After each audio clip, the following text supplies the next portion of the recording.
इंतहाई अफसोसनाक खबर आपको दें कि कराची का इलाका शमसी कॉलोनी, जहां पर एक शख्स ने अपनी बीवी और 3 बच्चियों को कत्ल कर दिया। तेज धार आले से ये 4 अफराद का कत्ल। अस्सलाम वालेकुम माय यूट्यूब फैमिली, कैसे हैं आप सब? अल्हम्दुलिल्लाह मैं भी बिल्कुल ठीक ठाक हूँ। और ये है मेरे साथ हुरम।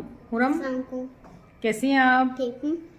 और गाइस मैं भी बिल्कुल ठीक ठाक हूँ और उम्मीद करती हूँ आप सब भी बिल्कुल खैर आफियत से होंगे। तो आज की एक ब्रेकिंग न्यूज़ हम आपको देते चलें कि अल्लाह पाक दुश्मनों के घर में भी ऐसा कोई हादसा ना हो, ऐसा कोई वाक़या ना हो। तो आज की ये मतलब एक न्यूज़ ये है मेरे पास कि हमारे पिछले गली में जहाँ मेरी रिहाइश है, तो 3-4 गलियों का फ़र्क है ना, ज़्यादा दूर नहीं है। तो वहाँ पे हो गया है मतलब फवाद नामी शख्स ने अपनी वाइफ और 3 बेटियों को छुरे से कर दिया कत्ल। जी हाँ, कत्ल कर दिया। और कत्ल की वजह पुलिस वाले अभी मतलब वो छानबीन कर रहे हैं। तो उसमें कोई कुछ बोल रहा है, कोई कुछ बोल रहा है, कोई कुछ बोल रहा है, अपनी अपनी सब राय दे रहे हैं। तो मैंने सोचा कि मैं भी वीडियो बनाऊं और वीडियो बना के मुझे भी मतलब मैं भी इसमें अपनी राय दूं। तो गाइस, कत्ल हुआ तो हुआ क्यों, नौबत क्यों आई, कत्ल होने की नौबत क्यों आई? कुछ लोग कह रहे हैं मियाँ बीवी की लड़ाई है, कुछ लोग कह रहे हैं नहीं मियाँ बीवी की लड़ाई नहीं है, उनके भाई उनकी माँ बयान में कह रहे हैं कि नहीं मेरी बेटी की ऐसी कोई वो नहीं थी ना। अब मसला ये है कि बात समझ में नहीं आ रही। एक बच्ची 10 साल की है, एक बच्ची है 12 साल की और एक बच्ची 16 साल की, और उनकी वालदा जो खुद 40 साल की उम्र की है, और हस्बैंड ने खुद अपने आप को छुरा चलाया है, मगर वो अभी मौजूदा तौर पे बच गए। ये हमारे घर के पीछे का वाक़या है, तो इसलिए आंखों देखा वाक़या हो गया। तो मैंने सोचा आप लोगों के साथ भी थोड़ा सा शेयर करती हूँ कि अगर कत्ल हुआ है तो क्यों हुआ। मुझे तो इसका रीज़न ऐसा लगता है कि कोई महंगाई, जाहिर सी बात है जो मुल्क के हालात चल रहे हैं, जो हमारे पाकिस्तान, प्यारे पाकिस्तान को के साथ जो हो रहा है, उसके अंदर जो ये सब कर रहे हैं हमारे हुक्मरान, तो मुझे तो ये इसी की कड़ी लगती है। क्योंकि आजकल ये कोई एक जगह की दास्तान नहीं है, ये दास्तान अब हर घर की हो गई है। जी हाँ, हर घर की दास्तान है ये कि मतलब अगर घर में 4 अफराद हैं और 6 अफराद हैं और 1 बंदा 2 बंदा कमा रहा है, तो फिर भी घर के मामलात नहीं चल रहे, नहीं हल हो रहे यार, नहीं हो रहे। अब मुझे ऐसा ही लग रहा है कि मतलब ये कोई हालात ख़राब होंगे, कोई इसी तरह का मसला हुआ होगा। तो जाहिर सी बात है, आप सबको भी पता है कि बेरोज़गारी, इस कदर बेरोज़गारी हो चुकी है हमारे मुल्क में, और हर घर का दूसरा मसला, इतनी ज़िंदगी में टेंशन हो गई, इतनी टेंशन हो गई है कि ना मतलब घर में हमेशा नाचाकी ही रह रही है। और मैं किसी और को इसका ज़िम्मेदार नहीं समझती, मैं इसका सिर्फ़ और सिर्फ अपने मुल्क के हुक्मरानों को समझती हूँ, जिन्होंने हमारे मुल्क के अंदर ऐसे हालात पैदा कर दिए हैं कि ना रोज़गार है, ना कारोबार है, कुछ भी नहीं है ना। तो खैर, और दूसरा रीज़न इसका ये भी है कि लोग कह रहे हैं कि पता नहीं, हमें नहीं पता। लोग कह रहे हैं, मोहल्ले वाले कह रहे हैं, नीचे वाले पोर्शन के जो नीचे रहते हैं, जो ऊपर रहते हैं, ये सब लोग मतलब अनजान हैं, इनको नहीं पता। 4 अफराद का कत्ल हो गया, इतनी खामोशी के साथ सोचने की बात है, और मोहल्ले वालों को कुछ भी नहीं पता। तो गाइस, ये एक मतलब मोहल्ले वालों की बेहिसी है। ये बेहिसी इसलिए है कि देखें, पहले के ज़माने में मतलब हमारी नानी दादियों के ज़माने के में क्या होता था कि मोहल्ले के हर लोग एक दूसरे से मिलते थे। कोई बंदा नज़र नहीं आ रहा है, अगर फ़र्ज़ करें एक खालू साहब नमाज़ पढ़ने आते थे, वो अचानक से कहीं गायब हो गए, नहीं आ रहे 3 दिन, तो पूरा मतलब मस्जिद के सारे लोग मिलके उनकी खैर खबर लेने उनके घर जाते थे कि भाई क्या बात है, आप नमाज़ पढ़ने नहीं आ रहे, हमने आपको 2 दिन 3 दिन से नहीं देखा, सब खैरियत है, अमन है। फिर कुछ ऐसा होता था मतलब जो मेरी वालदा ने जो गुजारा, हम पंजाब के रिहायशी हैं और हमारे वालिद साहब आर्मी में थे। रिटायर आर्मी बंदा जब हो जाता है तो फिर दूसरी जॉब करता है। तो मेरे वालिद साहब कराची में जॉब करते थे और मेरी वालदा, हम सब भाई बहनों को लेके चिचा वतनी में हमारी रिहाइश थी ना। तो हमारे वालिद साहब हमेशा ईद या बकरा ईद में हमारे मतलब हम फैमिली के पास आते थे मुलाकात के लिए।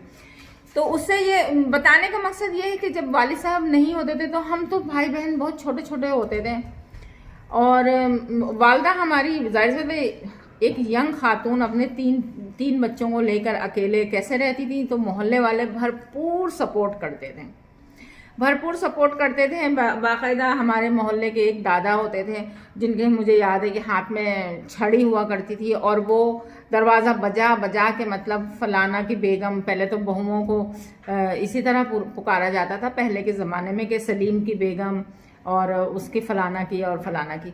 तो वो हमारे जो दादा जिनको हम बोलते थे, तो मुझे याद है कि वो आते थे और हम मेरा भाई जो है ना, मेरे बड़े वाले भाई साहब बचपन में बहुत शरारतें करते थे, इतने शरारतें करते थे कि नाकों चने चबवा देते थे, आंखों से आंसू निकलवा देते थे, इतने शरारतें करते थे। तो हमारी वालदा उनकी वजह से बहुत रोती थी, बहुत परेशान रहती थी। तो वो खालू आते थे तो अम्मी उनसे हमारी शिकायत करती थी कि देखें ना, वो दादा आते थे तो अम्मी कहती थी अब्बा देखें ये इसने मेरे साथ ऐसा किया और ये कहना नहीं मान रहे। तो अब्बा जो है ना अपनी छड़ी से हम लोगों की पिटाई करते थे, हमें मुर्गा बनाते थे। और मेरे वालिद की तनख्वाह आई या नहीं आई, मेरे वालिद की सैलरी पैसे आए नहीं आए, घर में कोई परेशानी तो नहीं है, कोई बीमार तो नहीं है, कोई मसले मसाइल तो नहीं है। तो ये मतलब पुराने ज़माने के लोगों का शेवा था कि वो पूरे राउंड लगाते थे मोहल्ले में, और ख़वातीन एक दूसरे से मिलती थी, एक दूसरे के घर आया जाया जाता था। मगर अब ये वो ज़माना आ गया है कि मतलब घर में होता है सन्नाटा, लाइटें बंद, हमारे पड़ोस में कौन आ रहा है हमें नहीं पता, हमारे नीचे वाले पोर्शन में कौन आया हमें नहीं पता। हम देखते ज़रूर है मगर हम बोलते हैं हमें इससे क्या। तो सब मतलब सोशल मीडिया का ज़माना है, सब मोबाइल लेकर अपने बैठे रहते। तो इस तरह मतलब कोई किसी से कोई मतलब नहीं है, कोई किसी को पहचानता नहीं है, कोई किसी को जान पहचान नहीं। वो ये तो खैर चले अड़ोस पड़ोस की बात हो गई, मतलब अपने रिश्तेदार भी आजकल नहीं एक दूसरे से मिलना पसंद करते हैं। तो इस सूरत में नुकसान हो रहा है कि मतलब क्या से क्या हो जाता है, और लोग कहते हैं कि हम तो कुछ पता ही नहीं। तो मैंने सोचा कि मैं आप लोगों से डिस्कस करूं ये वाली बात कि आखिर ऐसा क्या हुआ कि मतलब 3 अफराद का कत्ल हुआ, उसकी वाइफ, उसकी 3 बच्चियां, एक बच्ची जवान, दूसरी बच्ची 12 साल की, एक बच्ची 10 साल की। तो खैर अभी तो मामलात जब वो बंदा होश में आए तो फिर उसके बाद वो बताएगा कि उसने क्यों ऐसा किया, ऐसा करने के क्या रीज़न था। हर घर के मतलब मामूली हर घर में लड़ाई झगड़े तो होते हैं, मगर यहाँ तक इंतहा तक पहुँच जाना ये भी एक सोचने की बात है। मगर मेरे अपने ख्याल से ये सारे मामला जो है ना, माशी परेशानी की वजह से घर में लड़ाइयाँ हो रही हैं, माशी परेशानी की वजह से रोज़ी रोज़गार नहीं है, महंगाई इतनी हो गई है, इतनी महंगाई हो गई कि बंदा सोच रहा होता है कि क्या करे, कैसे करे। और महीने की ये तारीख़ें आपको पता है कितनी ख़तरनाक तारीख़ें होती हैं। इन तारीख़ों में हम जैसे तो बिल्कुल मतलब सोचते रह जाते हैं कि ये सब ख़त्म। तो मेरा यही, मैंने सोचा आपके साथ शेयर करना चाहिए। मैं जाना तो चाह रही थी कि मगर मुझे कुछ अच्छा मायूस सा लग रहा था, अच्छा नहीं लग रहा था। और बहुत ज़्यादा मीडिया आई हुई है, बहुत ज़्यादा सोशल मीडिया पे भी इसका चर्चा होगा। अब शुरुआत होगी, अब तरह तरह की वीडियो आएंगी, तरह तरह की सब कुछ मतलब बयानबाजियाँ होंगी। फिर पुलिस वाले हमारे हस्बे मामूल के लोगों को परेशान करेंगे, तंग करेंगे, कुछ उनको मिल जाए, कहीं से भी कुछ मिल जाए जो नामुमकिन है। जी हाँ, तो ये हमारी हुरम क्या कर ली वो क्या कर लियो, अच्छी लग रही है ना। कहाँ गए थे हम कल? रात में नानी के घर गए थे। और हमने आलू के पराठे खाए, मम्मा ने जो बनाया था नहीं खाया था, थोड़ा सा खाया था। जी हाँ, तो प्याली लगी अल्लाह में बेटी के नसीब बहुत अच्छे। ये क्या लगाया? पता नहीं क्या लगाया हुआ है आपने।